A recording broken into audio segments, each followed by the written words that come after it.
గుప్పెడు రసాయనాలు చల్లలేదు, చుక్క పురుగుమందు పిచికారీ చేయలేదు.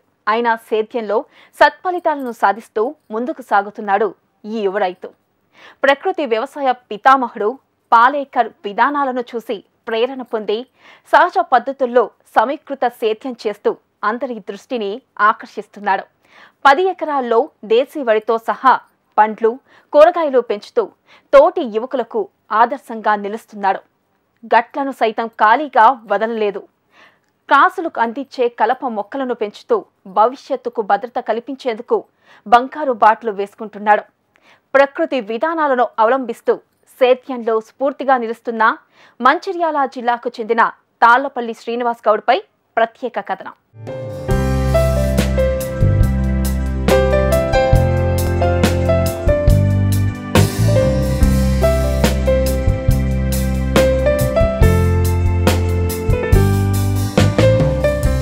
ప్రకృతి వ్యవసాయం చేయాలనే తపన సేద్యం వైపు నడిపించింది.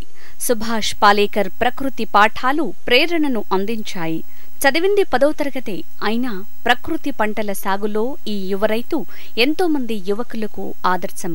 మంచిర్యాల జిల్లా జైపూర్ మండలం శివారం గ్రామానికి చెందిన తాళ్లపల్లి శ్రీనివాస్ గౌడ్ క్షేత్రం ప్రకృతి సేద్యానికి కేంద్రంగా మారింది.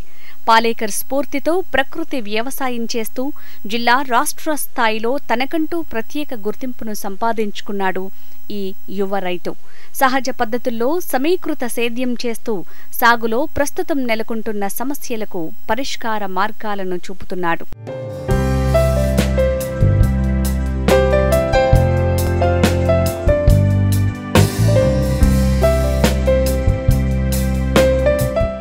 గత 10 ఏళ్లుగా తనకున్న 10 ఎకరాల పొలంలో ప్రకృతి సేద్యం చేస్తున్నాడు శ్రీనివాస్. సాగులోనూ తోటి రైతులకు భిన్నంగా వినూత్న విధానాలను అవలంబిస్తున్నాడు. వరి, మామిడి ప్రధాన పంటలుగా సాగు చేస్తున్నాడు. ఇక మామిడిలో అంతర పంటలుగా కంది, వేరుశెనగ, జొన్న, మొక్కజొన్నను పండిస్తున్నాడు. వరిలోనూ దేశీయ రకాలను సాగు చేస్తున్నాడు. దుద్దేశ్వర్, కాలాబట్టి, రత్నచోడి, రాణికంద, ఢిల్లీ బాస్మతి, నవారా వంటి రకాలను సాగు చేస్తున్నాడు. అదేవిధంగా వివిధ రకాల కూరగాయలను పండిస్తున్నాడు. 2017లో సుభాష్ పాలేకర్ గారి శిక్షణ తరగతులకు హాజరైన తర్వాత ఈ యొక్క ప్రకృతి వ్యవసాయాన్ని మొదలుపెట్టినాం. అప్పుడు కొద్దిగా మొదలుపెట్టి వరిలో, కూరగాయలలో, ఆ తర్వాత మా యొక్క 10 ఎకరాల వ్యవసాయ క్షేత్రానికి విస్తరించడం జరిగింది. ఈ 10 ఎకరాల వ్యవసాయ క్షేత్రంలో 1 గ్రాము రసాయనిక ఎరువులు కానీ 100 ml రసాయనిక పురుగు మందులు కానీ వాడకుండా వరి, మామిడి, కూరగాయలు, వాటర్ మెలన్ లాంటి చక్కగా పండిస్తున్నాం. ఇందులో 4 ఎకరాల వరి ఉంది, ఒక 4 ఎకరాల మట్టుకు మామిడి తోట ఉంది. ఇది మామిడి తోట, వరి చాలా చక్కగా మంచి రిజల్ట్ వస్తుంది. వీటి యొక్క బియ్యం పట్టించి మేము నేరుగా వినియోగదారులకు మంచి ధరకు అందిస్తున్నాం. అలాగే మామిడి పండ్లు కూడా కెమికల్స్ గుత్తకు ఇవ్వడం ద్వారా కెమికల్స్ వేస్తారనే ఉద్దేశంతో ఎవరికి తోటలు గుత్తకు ఇవ్వకుండా ఇవి మేమే పక్వానికి వచ్చేదాకా మేమే వాటిని చూసుకొని వాటిని వినియోగదారులకు మరియు సేర్పు సంస్థ ద్వారా పక్వానికి వచ్చిన కాయలను మంచి ధరకు అమ్ముకోవడం జరుగుతుంది. వీటికి వరిలో అయితే జీవామృతం, ఘనజీవామృతం, బీజామృతం ఇలాంటి కషాయాలు ఇట్లాంటివి వినియోగించి మేము చక్కగా పండిస్తున్నాం. అదే మామిడి తోటలో అయితే జీవామృతము, ఆచ్ఛాదన మరియు కషాయాలు వీటిని పూర్తిగా రసాయనిక ఎరువులు వాడకుండా మొత్తము ఈ యొక్క ప్రకృతి వ్యవసాయ పద్ధతుల ద్వారా పండిస్తున్నాం. చక్కటి ఫలితాలు అయితే వస్తున్నాయి. ఈ సంవత్సరం ఇంకా బాగుంది. కెమికల్స్ వ్యవసాయం కంటే మంచి సైజు కూడా రావడం జరుగుతుంది, మంచి కలర్ కూడా రావడం జరుగుతుంది. దాని ద్వారా వినియోగదారులు కొనడానికి ఆసక్తి కనబరిచి ఎక్కడెక్కడో హైదరాబాద్ నుంచి కూడా వినియోగదారులు కార్లు తీసుకొచ్చి ఈ వ్యవసాయ క్షేత్రానికి వచ్చి తీసుకుపోవడం జరుగుతుంది. వ్యవసాయంలో ఆధునిక విధానాలను సైతం శ్రీనివాస్ అందిపుచ్చుకున్నాడు. బిందు సేద్యం విధానాన్ని విజయవంతంగా అమలు చేస్తున్నాడు.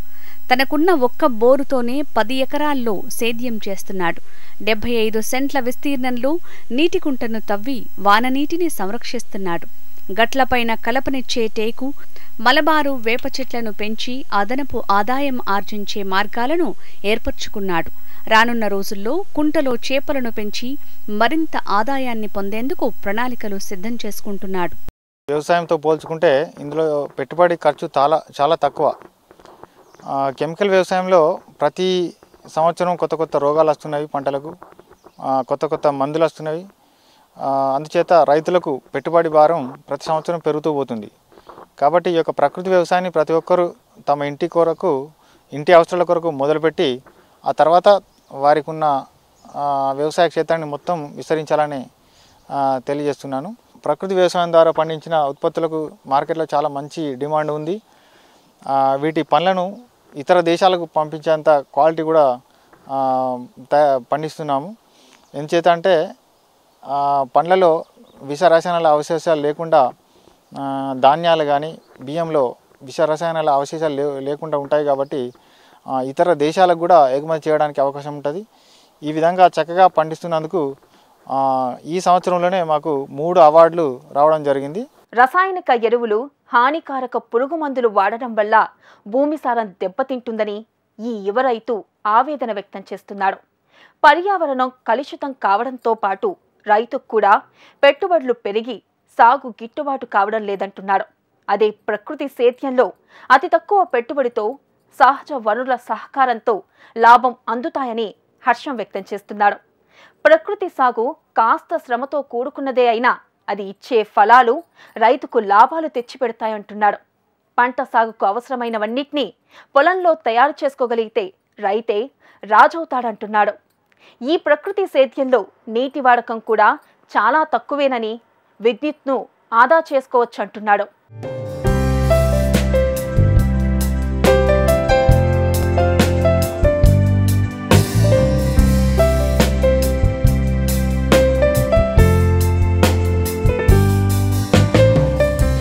ప్రకృతి సేద్యంలో దేశీ గోవే ప్రధానం. గోవు నుంచి వచ్చిన వ్యర్థాలతోనే ఎరువులు తయారు చేసుకుని పంటల సాగుకు వినియోగించాలన్నది పాలేకర్ పద్ధతి. ఆ పద్ధతిలోనే శ్రీనివాస్ తన క్షేత్రంలోనే ప్రకృతి ఎరువులైన జీవామృతం, ఘన జీవామృతం, పంచగవ్యతో పాటు కషాయాలు తయారు చేసుకుంటున్నాడు. ఎరువులను శుద్ధి చేసి సూక్ష్మ సేద్యం విధానంలో మామిడి, కూరగాయలు అంతర పంటలకు అందిస్తున్నాడు. సత్ఫలితాలను సాధిస్తున్నాడు.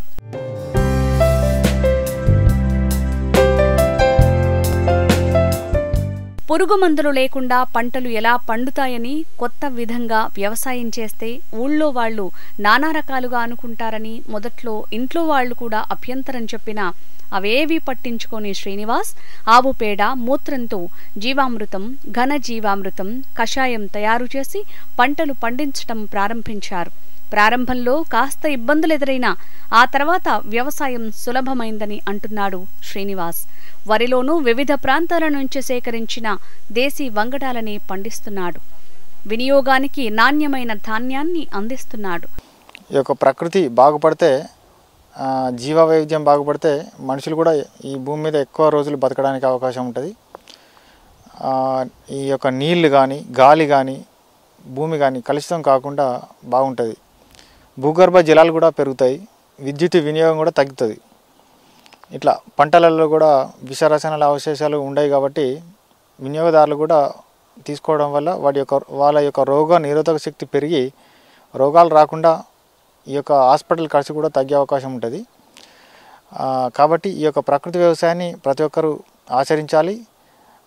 ఆచరించడానికి కావాల్సిన మౌలికమైన వసతులు ఈ యొక్క ప్రభుత్వాలు కల్పించాలని, దానికి కావాల్సిన కార్పొరేషన్ ఏర్పాటు చేసి రైతులను ప్రోత్సహించాలని, ఊరికో 10 మంది రైతులకు చిన్న చిన్న ఇన్పుట్స్ ఇచ్చి వారికి ప్రత్యేకమైన సిబ్బందిని ఏర్పాటు చేసి ఏ విధంగానైతే రసాయనాలు వాడకుండా మంచి దిగుబడులు తీయవచ్చునో ఆ విధంగా ఆ రైతులకు నేర్పించాలి. కృషి విజ్ఞాన కేంద్రాలలో ఒక కెమికల్ వ్యవసాయం కాకుండా ఈ యొక్క ప్రకృతి వ్యవసాయం సంబంధించిన అన్ని రకాల ప్రయోగాలు జరగాలి. అవి రైతుకు ఉపయోగపడేలా వ్యవసాయంలో పెట్టుబడిని తగ్గించి రైతు యొక్క ఆర్థికంగా రైతు నిలదొక్కుకోవడానికి కావాల్సిన సూచనలు కానీ, సలహాలు కానీ ఇవ్వాలని దీని ద్వారా పర్యావరణం బాగుంటుంది. ప్రకృతి పద్ధతిలో సాగు చేసిన పంటలకు విపణిలో మంచి గిరాకీ ఉందని గ్రహించాడు శ్రీనివాస్. అందుకే ధాన్యాన్ని బియ్యంగా మార్చి తానే స్వయంగా వినియోగదారుడికి అందిస్తున్నాడు. క్వింటాల్ బియ్యాన్ని 6,000కు అమ్ముతున్నాడు. వరి సాగులో ఎకరాకు 30,000 వరకు లాభం దక్కుతోందని చెప్తున్నాడు శ్రీనివాస్. ఇక ప్రకృతి విధానంలో పండిన కూరగాయలకు, పండ్లకు మార్కెట్లో మంచి డిమాండ్ ఏర్పడుతోందని అంటున్నాడు.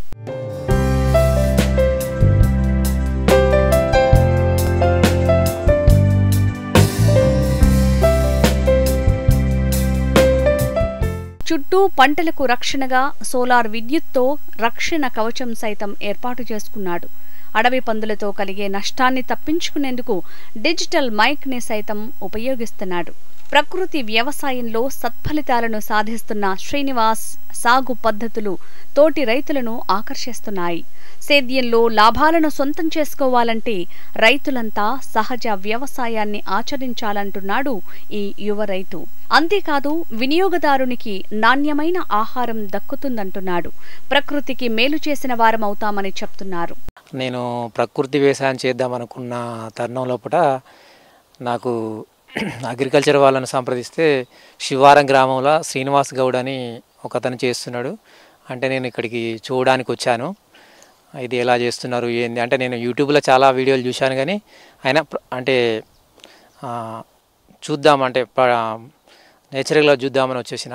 ఇక్కడ చాలా బాగుంది. అన్న చాలా రకాల వెరైటీస్ వరి సాగు చేస్తున్నాడు. తర్వాత మామిడి తోట ఉంది.